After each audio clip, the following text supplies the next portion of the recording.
Everyone, welcome to part 2 of question practice of NEET 2026 का paper हमने solve किया था, जिसमें हमने कुछ क्वेश्चंस पिछले वीडियो में किए थे हर एक क्वेश्चन को समझते हुए। आज भी हम वही कंटिन्यू करेंगे, बचे हुए कुछ क्वेश्चंस को आज हम सॉल्व करेंगे। ठीक है, तो पहला क्वेश्चन है, the number of action potentials generated by sinoatrial node SAN in a healthy human is dash पर मिनट। सबसे पहले ऐसे नोड क्या होता है, तो ऐसे नोड को हम नेचुरल पेस मेकर बोलते हैं। ठीक, इसका मेन काम ये होता है कि ये दिल को धड़कने का सिग्नल देता है, यानी ऐसे नोड हार्ट को इलेक्ट्रिकल सिग्नल देता है। ठीक है, अब एक जो स्वस्थ इंसान होता है, एक स्वस्थ ह्यूमन का जो दिल है वो 1 मिनट में 70 से 75 बार धड़कता है, और हर दिल की धड़कन जो ऐसे नोड से बनाए गए इलेक्ट्रिकल इंपल्स से शुरू होती है। ठीक है, सो ऐसे नोड भी 1 मिनट में 70 से 75 एक्शन पोटेंशियल सिग्नल करता है। ठीक है, तो एक हेल्दी ह्यूमन का हार्ट 70 to 75 टाइम्स बीट करता है, वो ऐसे नोड के इलेक्ट्रिकल सिग्नल्स की वजह से बीट करता है। तो ऐसे नोड भी 70 to 75 टाइम्स आपका सिग्नल जनरेट करता है हार्ट को बीट करने के लिए। क्वेश्चन है, the plastid that stores xanthophyll is known as. सबसे पहले अगर मैं इसको गलत प्रोनाउंस करी हूं तो I am sorry for that.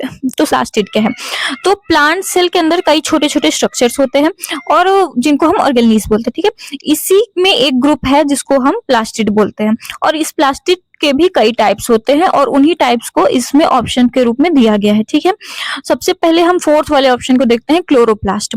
तो क्लोरोप्लास्ट एक ग्रीन कलर रिलेटेड या फोटोसिंथेसिस से एसोसिएटेड एक पिगमेंट। हम ऑप्शन 1 से चलते हैं, तो ऑप्शन 1 है आपका क्रोमोप्लास्ट। क्रोमोप्लास्ट जो है वो होता है कलर पिगमेंट, मतलब कलर पिगमेंट्स वाले जो प्लास्टिड होते हैं वो होते हैं क्रोमोप्लास्ट। सेकंड ऑप्शन है आपका एल्यूरोप्लास्ट। एल्यूरोप्लास्ट का जो मेन काम होता है वो होता है प्रोटीन स्टोरेज का, और एमिलोप्लास्ट का जो मेन काम होता है वो होता है आपका स्टार्च स्टोरेज का।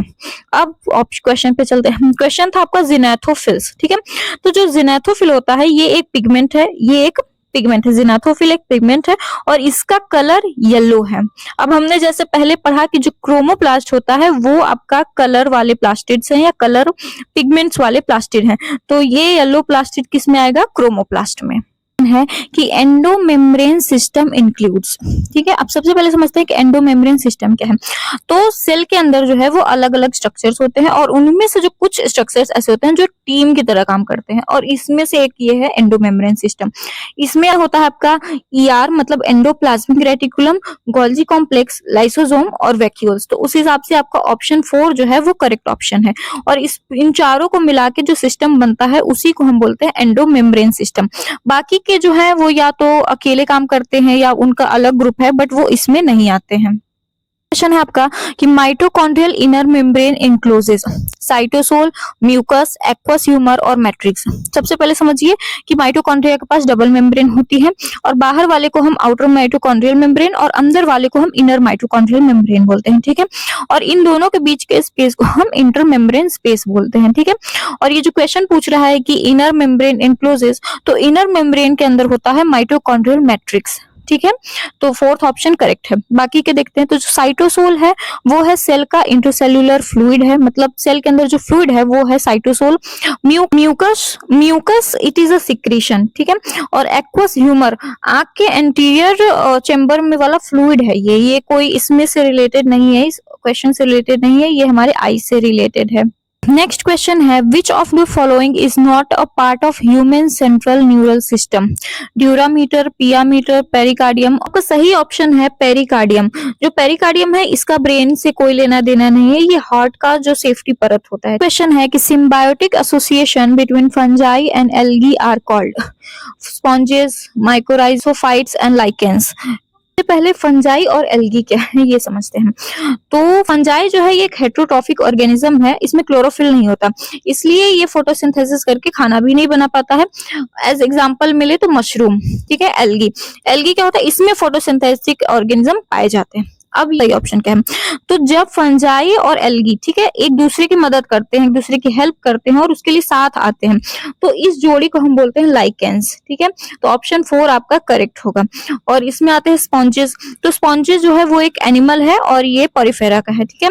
माइकोराइजा, इसमें तो समझते हैं, तो इसमें फंजाई होता है बट इसमें रूट होता है, इसके साथ एल्गी नहीं होता है, इसके साथ रूट ऑफ प्लांट होता है, ठीक है। और उसके बाद है आपका क्राइसोफाइट्स, ये एक ग्रुप है, इसमें फंजाई और एल्गी से लेना देना नहीं है। क्वेश्चन है, in frogs the number of pairs of cranial nerves arising from the brains are. तो ऑप्शन होगा आपका 10 सही।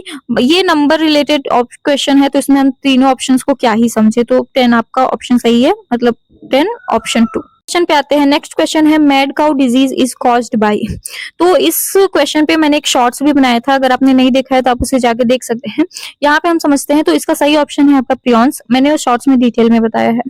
बाकी ऑप्शंस को देखते हैं, तो वायरॉइड्स जो होते हैं ये वायरस से भी छोटे होते हैं और ये मेनली प्लांट में बीमारी फैलाते हैं, जैसे कि आलू में।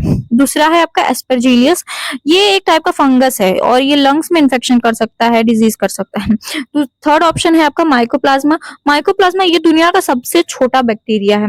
लास्ट क्वेश्चन एक और है कि sperm motility is due to ciliary movement, amoeboid movement, muscular movement और flagellar movement.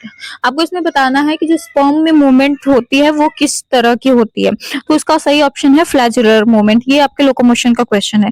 Thank you so much for watching. कुछ रीजन की वजह से मैं सारे क्वेश्चन को रिकॉर्ड नहीं कर पाई, बट नेक्स्ट वीडियो में पक्का सारे क्वेश्चन रिकॉर्ड कर दूंगी और इस वीडियो में जो भी खामियां होंगी मैं उनको भी सही करने की नेक्स्ट वीडियो में कोशिश करूंगी।